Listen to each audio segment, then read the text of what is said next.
Komið sæl og verið hjartanlega velkomin á okkar verkefni úr 4. kafla. Við viljum að ræða helstu atriði úr 4. kafla og við byrjum á lánssamning. Lánssamningur er samningur milli tveggja aðila þar sem lánveitandi lánar tiltekna fjárhæð gegn því að lántaki lofi að endurgreiða fjárhæðina ásamt vöxtum í samræmi við skilmála sem eru tilgreindir í skuldabréfum. Tómas, hvað er eiginlega skammtímalán og langtímalán? Skammtímalán eru lán sem eru tekin stutts tíma frá nokkrum dögum upp í nokkur ár. Þau eru oft notuð til fjármagna neyslu eins og kaup á vörum eða þjónustu sem endast ekki lengi. Dæmi skammtímalán eru kreditkort, smálán og yfirdráttur. Slík lán einkennast af því að þau eru greidd upp fljótt, eru yfirleitt með hærri vexti og fjárhæðirnar eru oft minni.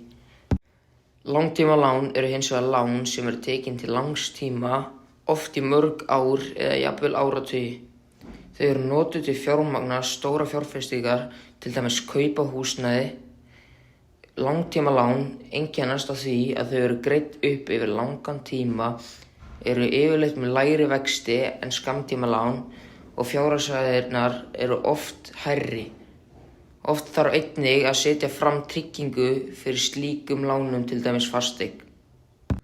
Á meðan við erum ennþá að pæla í lánum þá þurfum við að hafa í huga að það er kostnaður á bak við þetta allt. Lánskostnaður er annars vegar vextinir sem greiddir eru á lánstíma og hins vegar ýmsir aðrir kostnaðarliðir sem lántaki greiðir, einkum í upphafi þegar lán er tekið. Já, góð pæling, en nú ætlum við að hoppa yfir í verðbólgu og lán. Verðbólga hefur áhrif á lán og getur breytt greiðslubyrði fólks. Ef lán eru með breytilegum vöxtum eða verðtryggð geta greiðslur hækkað þegar verðbólga eykst.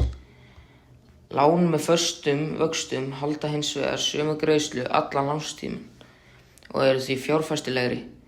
Sérfræðingar segja mikilvægt að fólk kynni sér vel skilamála lána áður en þau eru tekin, þar sem breytingar í verðbólgu geta haft mikil áhrif á hversu dýrt lánið verður til lengri tíma. Á meðan við séum ennþá að tala lán, þá ætla ég að ræða verðtryggt lán og framkvæmdalán. Hámarkstími verðtryggtra lána er 25 ár. Fyrstu kaupendum stendur til boða að fá verðtryggt lán til allt að 40 ára. Stjórn sjóðsins ákvarðar vexti og breytingar á þeim samkvæmt nánari ákveðnum í skilmálum skuldabréfs. Samkvæmt síðu Landsbanka útskýra þau framkvæmdalán svona. Framkvæmdalán er lánalína þar sem lánið er nýtt í áföngum eftir framvindu verksins. Áætlanir og byggingaráform eru yfirfarin af reynslumiklum viðskiptastjórum og tæknimanni í samvinnu við viðskiptavini. Matsmaður frá bankanum tekur verkið reglulega út, metur stöðu þess og heimilar umbeðna notkun á lánalínu.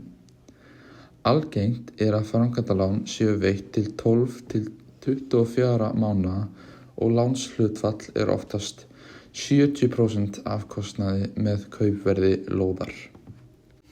Já, Kristján, þú gleymdir samt einu láni og það er lánshæfismat. Lánshæfismat er mat á fjárhagslegri getu einstaklings eða fyrirtækis til að standa undir skuldbindingum sínum. Það er oft unnið af lánastofnunum og byggir á þáttum eins og tekjum, skuldum, greiðslusögum og eignum. Jæja, nú erum við búin með lánin. Næsta dagskrá er afborgun og greiðslumat. Skilgreining þess er að í skilmála lánsins er samið að lántaki endurgreiði lánið þannig að höfuðstóll er deilt jafn á fjölda afborgana. Afborgun er mismunur á greiðslu og vöxtum. Greiðslumat er mat á getu einstaklings eða fyrirtækis til að greiða skuldir sínar.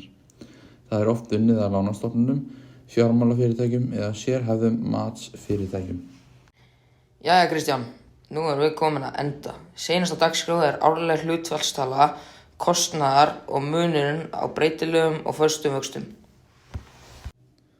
Samkvæmt síðu Neytendastofu útskýra þau árleg hlutfallstala kostnaðar svona. Árleg hlutfallstala kostnaðar eða AHK er prósentutala þar sem vextir og lántökukostnaður er mældur á ársgrundvelli. Neytendur geta borið saman þessa eina tölu og fundið út hvaða lánveitandi er með hagkvæmasta lánstilboðið.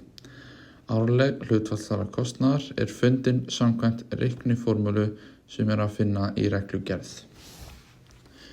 Hver er munurinn á breytilegum og föstum vöxtum? Munurinn á breytilegum og föstum vöxtum er að breytilegi vextir hækka eða lækka með markaðsástæðum á lánstímanum, sem hefur áhrif á mánaðarlegar greiðslur.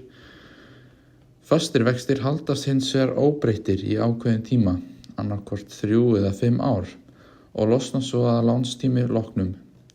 Fastir vextir gefa því stöður í greiðslubyrði en bjóða ekki upp á lægri vexti ef markaðsvextir lækka nema ef lánið er endurfjármagnað. Takk fyrir okkur.